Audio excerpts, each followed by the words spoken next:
All right, guys, Leslie Liver Dummies. Gonna open up this valve for my TMC today, but I thought this would be a good opportunity to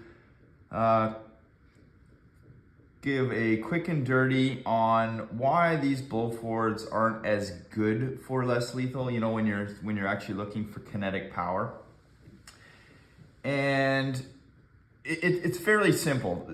They both have a bolt. This is the bolt on a blow forward. Or sorry, a blow back, blow back, blow back, blow back, and your bolt on a blow forward. Now, why the blow forward produces so much more power is, well, when this chamber charges, you load the bolt up like this, it clicks into the sear. And when that sear is released, all that pressure is pushing the projectile forward into the barrel. So it's picking up a projectile out of wherever your hopper or your mag. And once it breaks that seal, that firing pin, which is right about there, all that air is directed down your barrel, propelling your projectile. And at the same time, this bolt has a little bit of weight to it, and it's moving very quickly and smacking that ball when it's carrying it into the barrel. So it's kind of twofold. This blow forward system carries the ball a little bit faster into the breech or the barrel, and then all your air is expelled forward, and it uses spring pressure. So when it compresses the spring, resets it. Very good system, very simple, very strong, as we all know. A blow back system works in the same manner. You have an air chamber, air valve. They go by various names. Your bolt, difference being is you have this guy, and that's your hammer. Air travels in, charges your chamber, just like it would in a blow forward. And you can see down the back, there's a valve pin there. So this chamber is waiting, full of air, to release out the power tube and propel your projectile. But here's the difference is, these two are linked with linkage, and most of these markers are very similar. I don't profess to have played with them all, but in a Tippmann case, they all function under the same pretense. So these are moving together, the bolt and the hammer. So to fire this marker, you have to cock it against the spring, which is your drive spring, this guy here. So you're loading this hammer to hit your pin. So when you release the sear, it's strictly spring pressure that is carrying your ball into the barrel. It's not air pressure. So the momentum that this is carrying is only based on this drive spring alone. Now, when it gets to the point of release, your ball and your hammer, or sorry, your bolt and your hammer are kind of like this. And you can see that O-ring on the back here. This hammer goes in, you can see there. It depresses the valve pin. It releases the air, travels inside your power tube, and is directed out the front. But not all of it. And that's where that O-ring comes in right there. So when you actually depress this valve pin, a limited amount of air actually escapes out the back through this pin. So when those are together, right at the moment of contact, it charges this sort of small area here to send your hammer back for a reset. That is wasted air. There are ways to mitigate that, to limit it, but it's really a balance of power here, guys. So, I mean, if you reduce the amount of blowback pressure, then you also have to reduce the strength of your drive spring. And it's kind of like a seesaw that you're never really gonna win. And that's why these markers are limited to a certain amount of power, reliably anyways. There are some things you can do. You can lighten the valve spring inside here. And first thing I'm gonna do is actually shim the hammer spring, which adds more tension, so to speak. So the longer this hammer stays engaged, the more air it's going to release down the barrel, which is gonna increase dwell time and probably might only see a major increase with a longer barrel, but that's why I'm doing this. Yeah, well, that's just the kind of quick and dirty. Ultimately, it boils down to wasted air out the back. That's the biggest pitfall, that it needs air to reset the hammer. And that's air that could be propelling your projectile down the barrel. All right, well, let's open this guy up. All right, so I'm gonna remove the velocity screw here.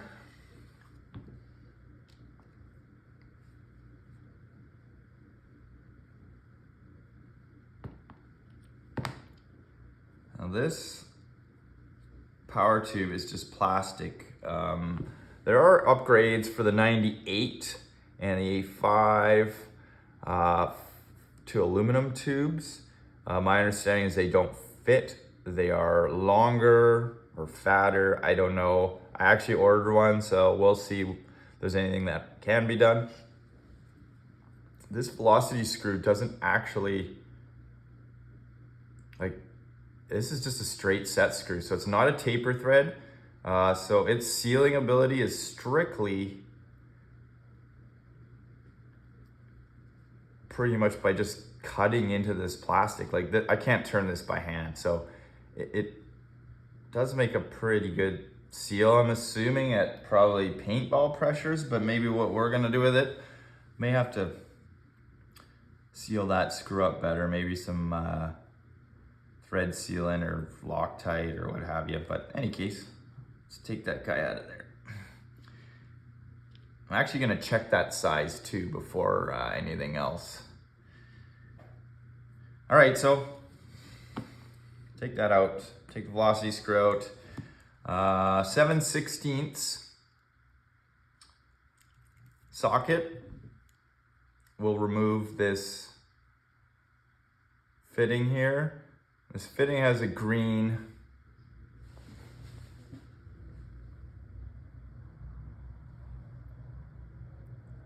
O-ring in it. Barely see it, but that's what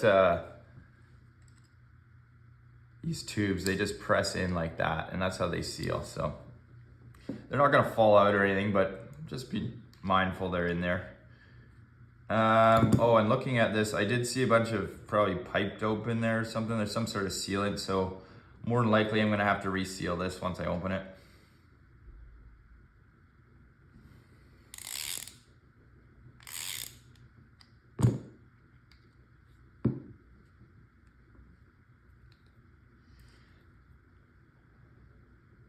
It appears yeah, I think that's pipe dope because it's not dry and hard. It's like, it's sticky gooey. So that's definitely pipe dope. Pipe dope stays kind of malleable. So you can see in there now, you can see the valve spring. We're gonna open it up further. So there is, there's only one flat on the back. So this end piece unscrews, but oddly enough, why did they only give you one flat? This is weird. But it works. I guess maybe because it's plastic. They don't want you to.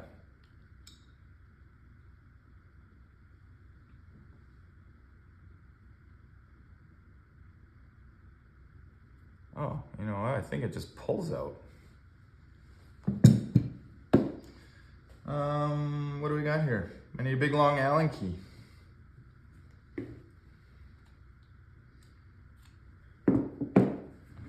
You see, when I was twisting it there, I was just actually twisting the whole air valve inside. And you can actually now see the passageways where the air travels forward and out the power tube. So let's see, does it just push out? Probably does. Yes, there we go. I just pushed it out with a long Allen key.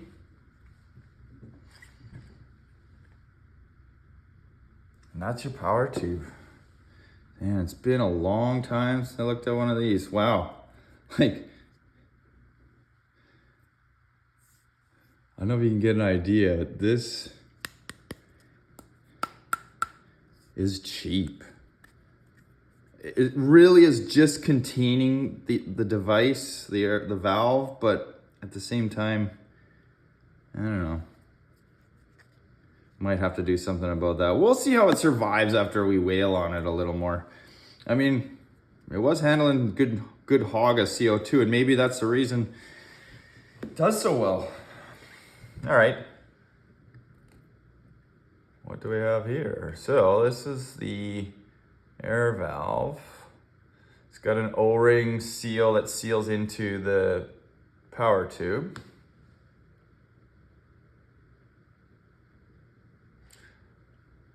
Okay, and there is an end cap. I think they call it the valve plug on the end here. And you see this pin here? This is what locks it in place. And actually, when I was just turning it, that pin was moving. So there's no other way to have access to the inside. You have to remove this end cap. So let's see.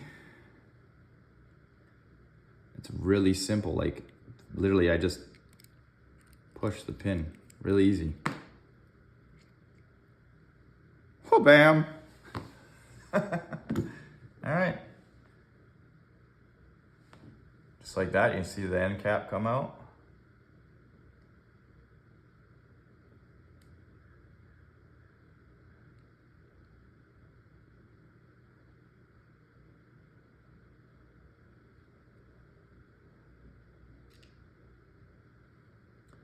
It has an O-ring seal, a very cool neon green O-ring seal. Hey, John? All right, so that is your end cap. There's your valve spring. If you saw it, just kind of fluttered out of there. So you can lighten these, as I mentioned. For now, I don't, actually Tech T sells specific lightened valve springs. So I don't know if I'm gonna go out and make my own. I always kind of, when I do these modifications, I try to make it so everybody can do it, guys. So if I can find something commercially, and on this side of the country, I will. So for now, we're gonna leave this valve spring alone. I may relax it a little. I may just put my, while we're sitting here talking, I'm gonna speed up the break-in process. Obviously, springs wear in over time, but sometimes you can speed it up a little. I just fully compress it, set it aside, leave it for a little bit. All right, what else we got in here? So there's the valve pin I already showed you in the end there, and it's gonna come falling out.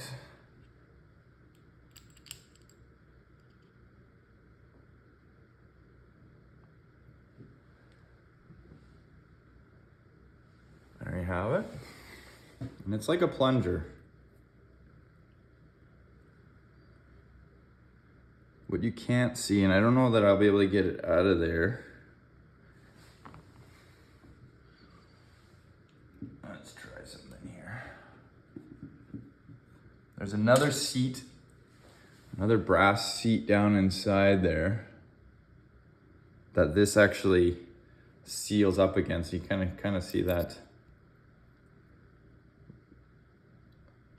rubber edge there. It's actually not rubber. I think that's a Delrin seal, if I remember when I was reading up about this stuff. And it seats against the brass seat inside here. Let's see, can we get it out of here?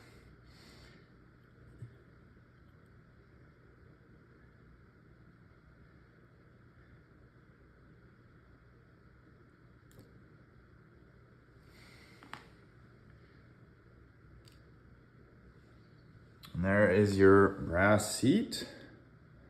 And it's like a top hat shape. The top hat goes up into the valve like this. Not like this, but like this. And there is also an O-ring in there.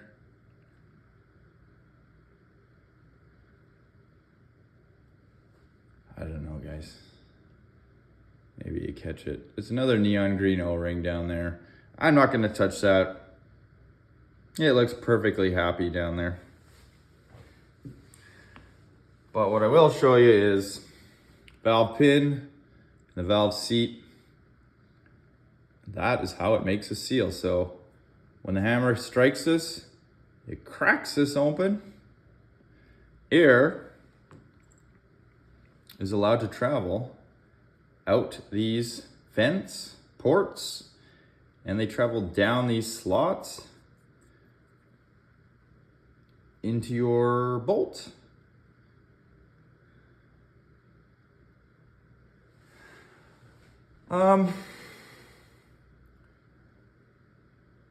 Could we open these channels up more to any benefit? I doubt it. Air moves, you know, just in my experience, like a 1/8 inch hole is sufficient to move a lot of air. So I'm betting on that the combination of those three is way more than you'll probably ever need or you'd ever get out of the volume of this chamber. Could you bore this chamber out some more? Well, not really, because if you bored any more, you're gonna lose. You see how thin that edge is there? There's not much material left in there, and I don't think I'd feel comfortable doing that. Got my headlamp on now. Geez, why am I so smart? There is a bit of a lip. I don't know if you guys can see that. Right there. Goes all the way around, and it's all the way down to this green O-ring. So there's a little bit of room down there, it would appear.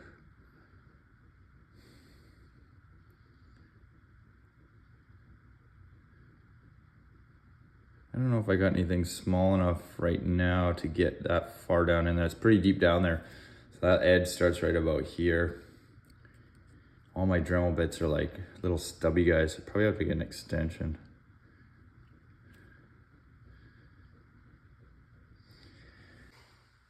All right, well, there's some ideas there, and this is why I like to sit down at the table and just kind of look.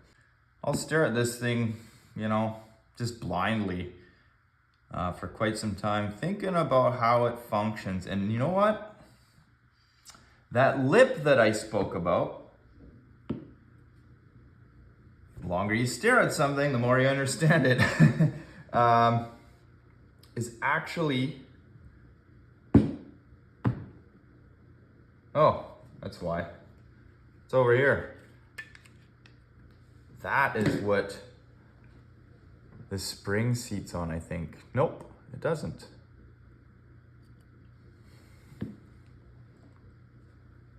Spring seats on your valve pin. So what is the purpose? Now, I'm looking here, This valve pin has these 3 ridges on it, which probably fit very nicely. Let's loosely just put this back together. Let me put this spring back in my exercise machine here. So I'll reassemble it. So top hat down.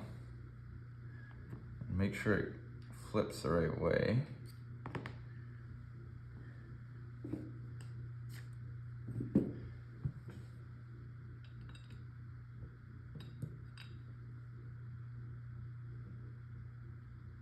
Make sure it's seated properly in there.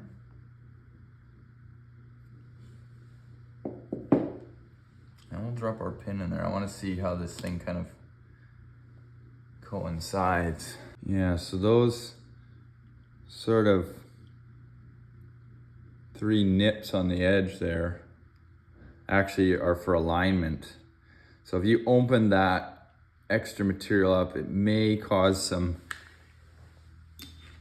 issues with valve pin alignment, and these are things you have to think about. It's not as easy as just drilling holes or filing something or doing this sometimes.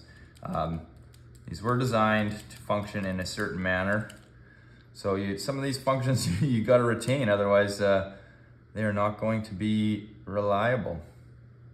All right, well, I'm just gonna clean this stuff up while I'm in here. I see there's a bit of gunk on there. It's probably just new marker stuff. I'll just use a bit of silicone oil on here.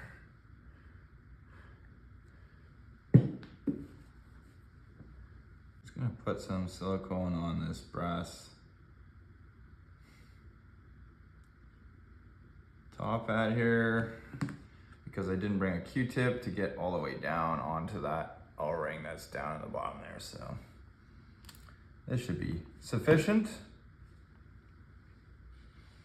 Make sure you push it all the way down. Seated. Put a little bit on this guy. Drop the pin back in. Get our valve spring. Just wiping the excess oil off onto the spring itself. Drop it in, make sure it goes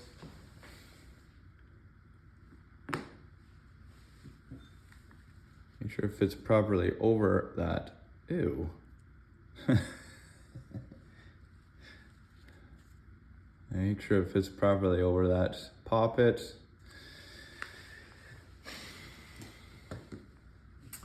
Next is your end cap. Let's loop the O-ring.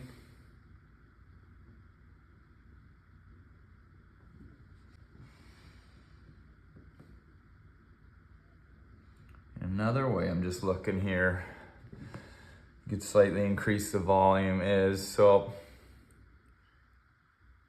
I mean, they already have, but this little raised edge here is to retain the spring.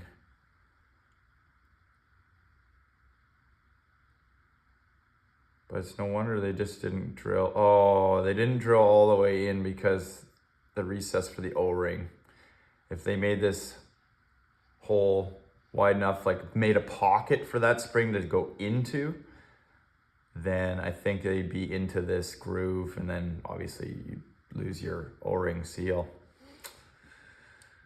I'm gonna do some more research on this, see if any of these other valves pieces are interchangeable, because I have seen some instances of shorter valve pins, but they're more specific to A5s and 98s, and so far not everything crosses over here. All right, so put your end cap back in, make sure your hole's aligned, and then just slip your pin through.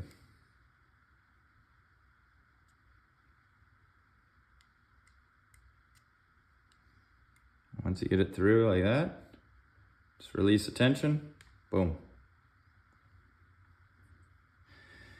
Good as new. As for the velocity screw here,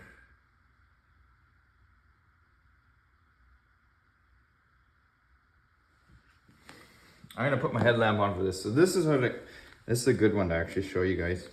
Your velocity screw adjustment. This guy. It impedes the flow of this power tube. See if we can find something maybe, well, this is good enough. And you can see where it's coming out in there.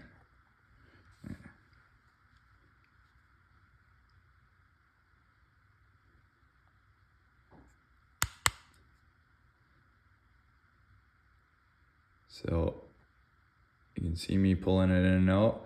That's what that set screw is doing.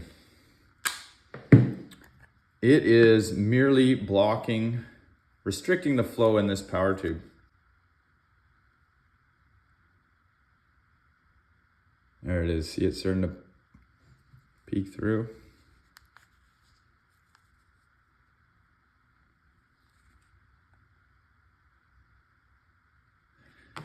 So as I thread this in, it's going to impede more of the flow. So what that tells me is this doesn't, probably as far out as I had it threaded, it didn't need to be threaded out that far. As long as it's not blocking this tube, I don't think it's increasing any volume of air in here. It's merely to restrict flow. Doesn't change the volume that this chamber is releasing. This is where the magic's happening. This is just kind of a shell directing air out the front.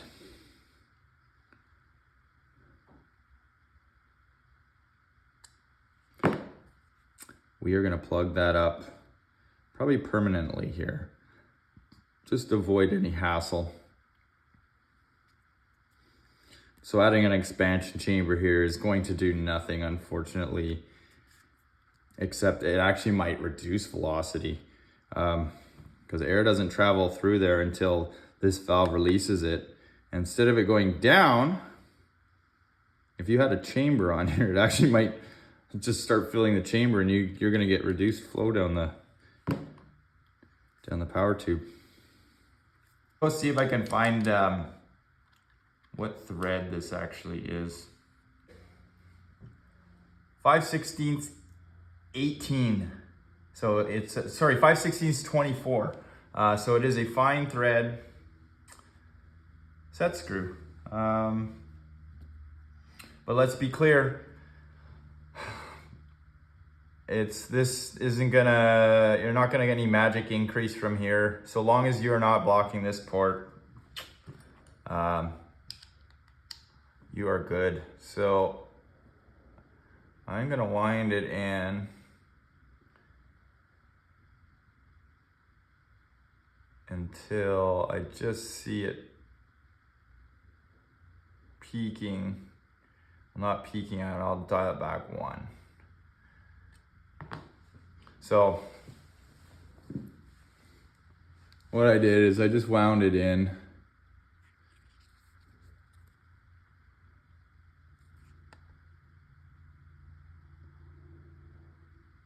Wound it until I could just see the tip, and then I wound it back 1 turn. That way I know I have max airflow through there. All right, well, we'll just stick this back together. Let me clean this guy up a little bit.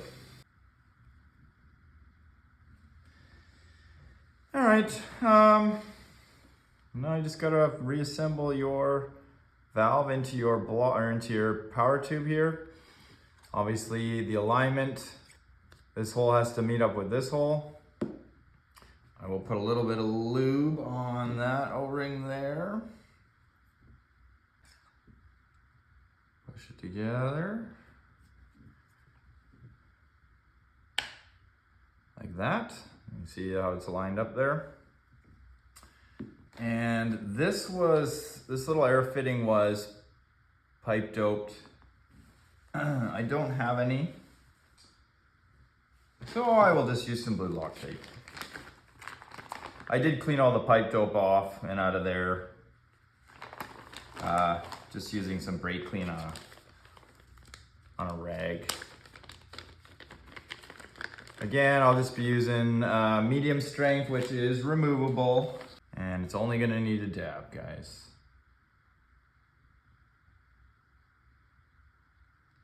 Nice even dab. Because it is acting as my sealant as well.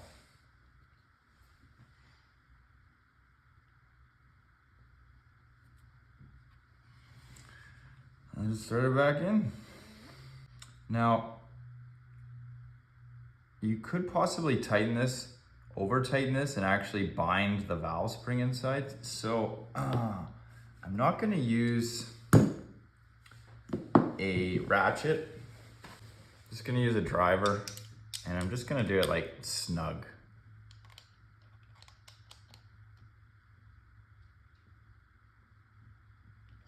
Like that. And if it leaks, I'll let you know. That's all there is to it.